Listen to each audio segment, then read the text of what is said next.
Good day mga pare ko. We are going to Bicol sa Mayon mga pare ko.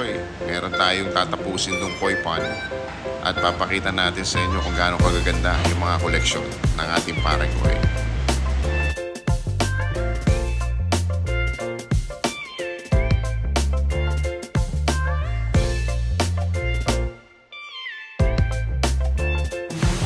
Good day mga pare ko. We are here at Bicol OWAS. So we've done a 30 tonner, actually 28 tons koi pond, 28.5 to be exact mga pare ko. So this is the pond and that's the filtration system. Meron tayong install na shower.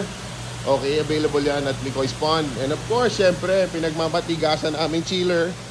Ayan, naka-chiller to mga pare ko. So, it is set to have sorry, madilim, no? Naka 28 degrees na to, pero naka-set to 26. 27 siya magbabago. 27, pag nag-27 yun.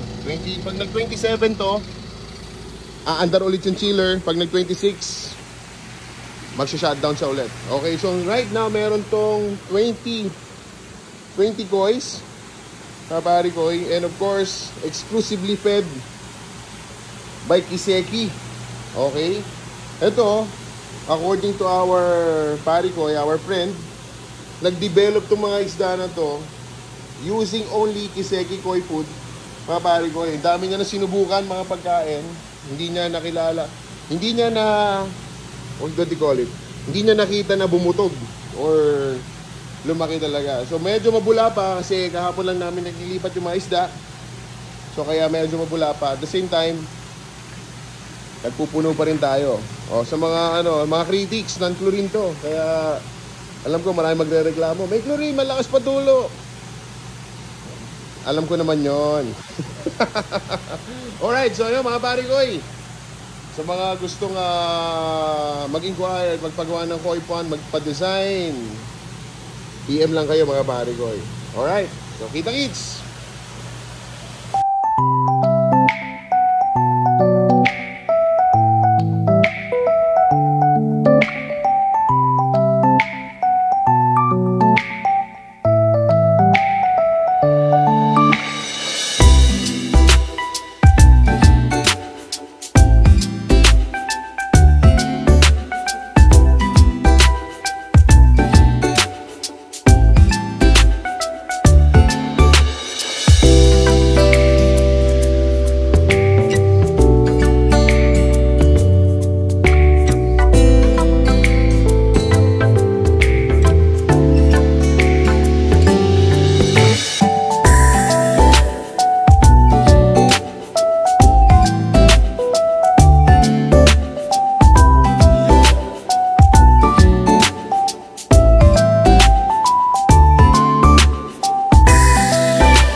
Hindi natin makikita.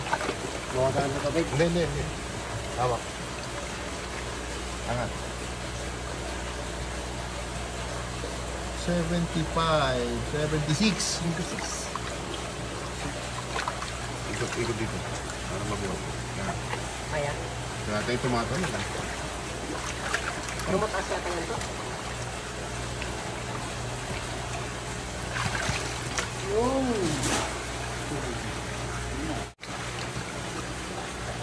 Ang gulo. Hindi makabot din.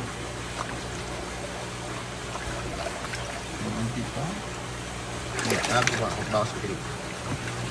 Isa na ulo. Yan. Tama, baba mo dyan.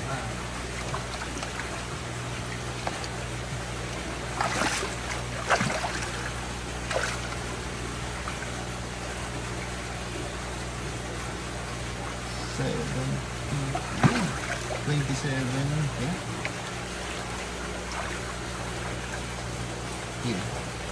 75.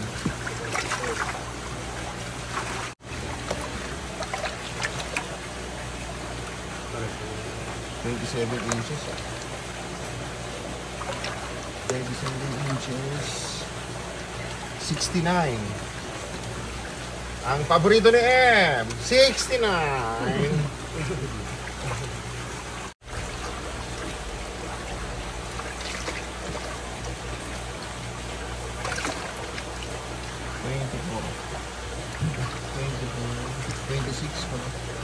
$66. 66. Asya, harap na. Sige na, baby. Ha? 24.5 inches, 62.